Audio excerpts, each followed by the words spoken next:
Privacy governance का पहला step, क्या आप ये जानते हैं आपके पास पर्सनल डेटा क्या पड़ा है? आप कहेंगे हाँ हमें तो पता है क्या पड़ा है, कहाँ पड़ा है, कैसे पड़ा है, हमारे फाइल से जुड़ा कुछ भी नहीं है। और क्या पर्सनल डेटा सिर्फ फाइल से हो सकता है? नहीं, पर्सनल डेटा आपकी पूरी ऑर्गेनाइजेशन में, खास करके आपकी डेटाबेस में। मेरे यूट्यूब चैनल पर आपका स्वागत है, जिसमें आप लगातार डेटा प्रिवेसी और आर्टिफिशियल इंटेलिजेंस का नया कंटेंट देखते हैं। और आज हम इस बात पर चर्चा करने वाले हैं कि पर्सनल डेटा कहाँ पड़ा है और क्या हमें खुद को पता है क्या पड़ा है, कहाँ पड़ा है, कैसे प्रोसेस हो रहा है। क्योंकि उसके बिना हम गवर्नेंस मॉडल कैसे बनाएंगे? गवर्नेंस मॉडल बनाने के लिए हमें पता होना चाहिए कि हम क्या पर्सनल डेटा प्रोसेस। आप कहेंगे हमारी डेटाबेस में पर्सनल डेटा नहीं है, लेकिन आप जिस कंपनी के साथ काम कर रहे हैं वहां के मैनेजर का नाम, फोन नंबर, ईमेल आईडी आपके पास है, वो उसका पर्सनल डेटा है, वो उसका आइडेंटिफायर है ना? क्यों पड़ा है आपके पास?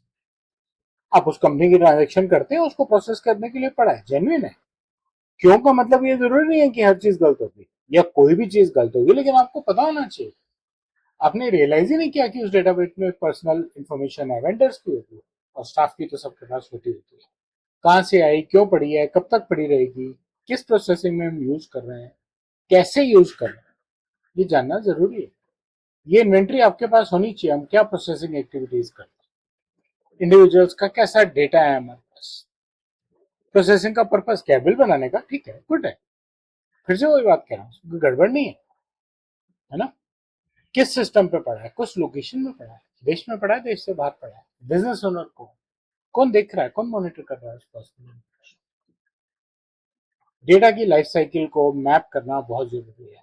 कब और कहां से क्या कलेक्ट हुआ, कैसे यूज हो रहा है, कैसे ट्रांसफॉर्म हो रहा है, कहाँ प्रोसेसिंग हो रही है, ट्रांसफॉर्म हो रहा है मतलब किस टाइप की रिपोर्टिंग बन रही है, या किसी और पीआईआई के साथ मिक्स होकर किस टाइप का रिजल्ट निकल रहा है, किस टाइप का एनालिसिस हो रहा है, कहाँ स्टोर किया जा रहा है, कौन एक्सेस कर रहा है, सब लोग एक्सेस कर रहे हैं या सिर्फ वो लोग जिनको उस डेटा से काम है, शेयरिंग कैसे हो रही है, ट्रांसफर कहाँ कहाँ हो रहा है। ये कुछ बहुत बहुत अहम बातें हैं जो आपको पता होनी बहुत जरूरी है।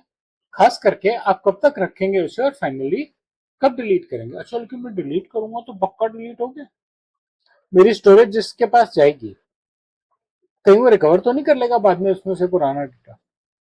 तो इसलिए डिलीशन और डिस्पोजल भी बहुत ध्यान से होना जरूरी है। और ऐसे सॉफ्टवेयर टूल्स आते हैं जो हार्ड डिस्क को ऐसे फॉर्मेट करेंगे कोई डेटा निकाल ही नहीं सकता। इंटर रिलेशनशिप क्या है इनकी? जो इन्वेंट्री आप करेंगे वो बताएगी प्रोसेसिंग क्या है और कैसे। जो मैपिंग आप करेंगे वो मूवमेंट दिखाएगी, रिलेशनशिप एस्टेब्लिश करेगी। रजिस्टर ऑफ प्रोसेसिंग एक्टिविटीज जो आप बनाएंगे वो डॉक्यूमेंटेशन करेगी, क्या इंफॉर्मेशन है और कैसे यूज हो रही है, लीगल रिक्वायरमेंट क्या है, और क्या एक ही सोर्स से हम इन सबको, सारी मल्टीपल नीड्स को सपोर्ट कर सकते हैं। ये बहुत अहम बातें हैं जो आपके लिए सोचनी और करनी जरूरी है। ध्यान से मॉनिटर कीजिए। हर एक्टिविटी, हर प्रोसेसिंग एक्टिविटी के लिए कोई ओनरशिप होनी चाहिए उसके रिस्पेक्टिव बिजनेस फंक्शन के लिए। आप ऐसा भी कर सकते हैं कि फंक्शनल हेड की ओनरशिप रखें, और अगर एक ही फंक्शन में बहुत सारी प्रोसेसिंग हो रही है अलग अलग टाइप के पर्सनल डेटा की, तो मल्टीपल ओनर्स भी हो सकते हैं एक्टिविटी वाइज प्रोसेस। ट्रिगर्स बताइए, किस सिचुएशन में कहाँ पे क्या अपडेट जाना जरूरी है, किसको क्या पता होना जरूरी है, उनको चेंज प्रोसेस के साथ इंटीग्रेट कीजिए, पीरियोडिकली वैलिडेट कीजिए, और जो भी चेंजेस हो रहे हैं उनको ट्रैक करते हैं। चेंजेस का एविडेंस बना के रखिए कि आप उनको कैसे हैंडल करना चाहते हैं। इन्वेंट्री को गवर्नेंस में कन्वर्ट कीजिए। प्रिवेसी नोटिस का सपोर्ट बहुत जरूरी चाहिए। असेसमेंट्स एनेबल्ड रखिए और रेगुलर रिस्क असेसमेंट्स कीजिए। राइट्स मैनेज कीजिए। अपनी थर्ड पार्टी गवर्नेंस, भाई थर्ड पार्टी वेंडर, उसके यहाँ प्राइवेसी कैसे हैंडल होती है? वहां तो नहीं हर आदमी पर्सनल डेटा देख रहा, वो भी मेरे लिए कलेक्टेड, माय गॉड। इंसिडेंट्स को नोट कीजिए और एश्योरेंस दीजिए कि कैसे आप इन इंसिडेंट्स को कर सकते हैं। प्राइवेसी की बेसिक गवर्नेंस के लिए पर्सनल डेटा जानना जरूरी है। उस पर आज के लिए बस इतना ही।